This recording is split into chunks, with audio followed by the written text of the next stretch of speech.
Donc dans le grand B de ce grand A, nous allons traiter de ce qu'il y a certainement de plus complexe dans le programme de première ES, c'est les relations qui existent entre le complexe hypothalamo-hypophysaire et les cycles sexuels féminins. Rien que dans le titre, on voit que ça va être assez compliqué. Bien évidemment, on va définir ce que c'est le complexe hypothalamo-hypophysaire. Le fonctionnement cyclique de l'ovaire et de l'utérus est contrôlé par l'hypophyse et l'hypothalamus. En effet, hypothalamo vient du terme hypothalamus, hypophysaire vient de l'hypophyse. Et la question que l'on se pose, c'est comment s'effectue le contrôle. En gros, comment l'hypothalamus et l'hypophyse qui se situent au niveau du cerveau arrivent à contrôler le fonctionnement cyclique de l'ovaire et de l'utérus.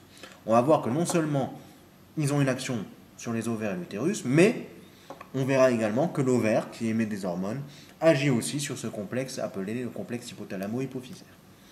Donc voilà déjà, pour vous aider, la localisation de l'hypothalamus dans le cerveau, et la petite glande en fait qui est juste en dessous s'appelle l'hypophyse. Ce n'est pas parce que c'est une toute petite glande qu'elle n'est pas extrêmement importante pour le corps humain. Et uniquement pour le corps humain, puisque comme on le voit au niveau de l'endroit où cela se situe dans le cerveau, cela se situe dans le cerveau qu'on dit primitif, c'est-à-dire que tous les animaux ayant un cerveau, bon, c'est le cas de la majorité des animaux, du moins les animaux de type vertébré, puisqu'il est vrai que de nombreux animaux, comme les insectes, les mollusques, n'ont pas vraiment de cerveau à proprement parler, mais ont des ganglions, mais cela, on ne va bien évidemment pas en parler. Nous, on s'intéresse uniquement à la procréation chez l'homme, et au niveau donc du cerveau de l'homme, on a cette zone bleue qui est dans le cerveau primitif qui s'appelle l'hypothalamus, et la petite glande en dessous qui a été coloriée en rose s'appelle l'hypophyse. Alors, c'est pas la peine de détailler plus en avant ces zones du cerveau, si ce n'est qu'il faut indiquer que l'hypothalamus produit une hormone qui s'appelle la GnRH. La GnRH, cela signifie gonadotrophine releasing hormone. D'accord?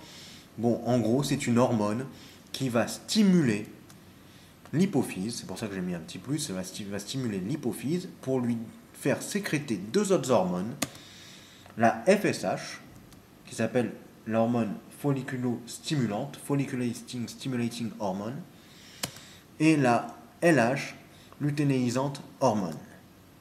On verra ensuite sur la diapo suivante en quoi agissent la FSH et la LH, leur mode d'action, au niveau bien sûr des ovaires. Donc, en haut, l'hypothalamus et l'hypophyse, et symbolisé dans ce grand ovale vert, c'est l'ovaire. Et comme nous l'avons déjà vu, à l'intérieur de l'ovaire, il y a des follicules. Ces follicules qui vont se développer pour donner un ovule et le libérer donc lors de chacun des cycles féminins.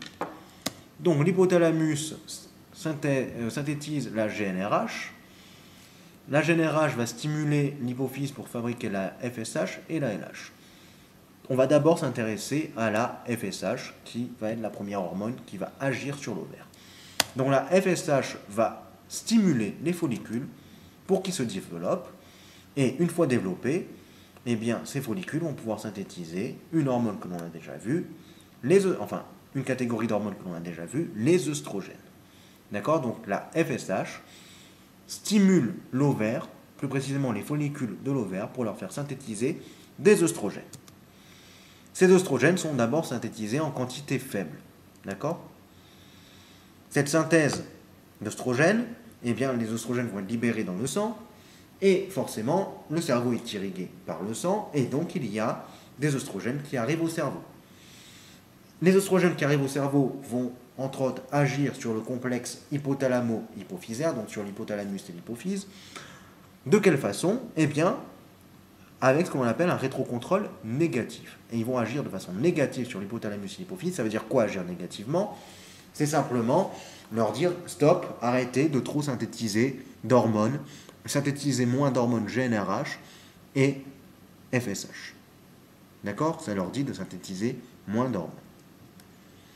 Cependant, même si il y a cette rétroaction négative. Le taux d'hormones FSH continue, enfin GnRH puis FSH continue d'être synthétisé, et donc il y a encore un peu une stimulation des follicules, et donc les oestrogènes continuent à être synthétisés. Au bout d'un moment, on n'a plus d'œstrogènes en quantité faible, mais une quantité devient suffisamment importante, et dès lors, eh bien, on a dépassé un taux critique, et le mode d'action des oestrogènes sur l'hypothalamus et l'hypophyse va changer. En effet, dès lors que la quantité devient importante d'œstrogènes, il n'y a plus une rétroaction négative sur l'hypothalamus et l'hypophyse, mais une rétroaction positive. Cela signifie quoi? Eh bien, cela signifie qu'au lieu de dire à l'hypothalamus et à l'hypophyse de moins synthétiser d'hormones GnRH, FSH et LH, eh bien, cela dit à ce complexe hypothalamo-hypophysaire de synthétiser plus d'hormones. Conséquence, beaucoup de LH est synthétisé.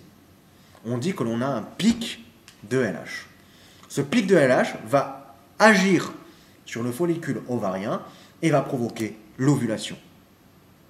Donc on a un pic de LH et hop, l'ovule est libéré, c'est ce qu'on appelle l'ovulation. Ensuite, après qu'il y ait eu ovulation, on a vu que le follicule se transforme en ce qu'on appelle un corps jaune. D'accord? Ce corps jaune, lui, va synthétiser en grande quantité de la progestérone et en plus faible quantité des oestrogènes. Progestérone et oestrogènes vont agir sur le complexe hypothalamo-hypophysaire de façon négative. Conséquence, le taux d'hormones LH, GnRH d'abord et LH diminue. Ensuite, le corps jaune dégénère et les règles peuvent avoir lieu. Donc là, on a vu sur un schéma l'ensemble donc des interactions entre l'hypothalamus, l'hypophyse et les ovaires tout au long du cycle avec la succession de sécrétions hormonales.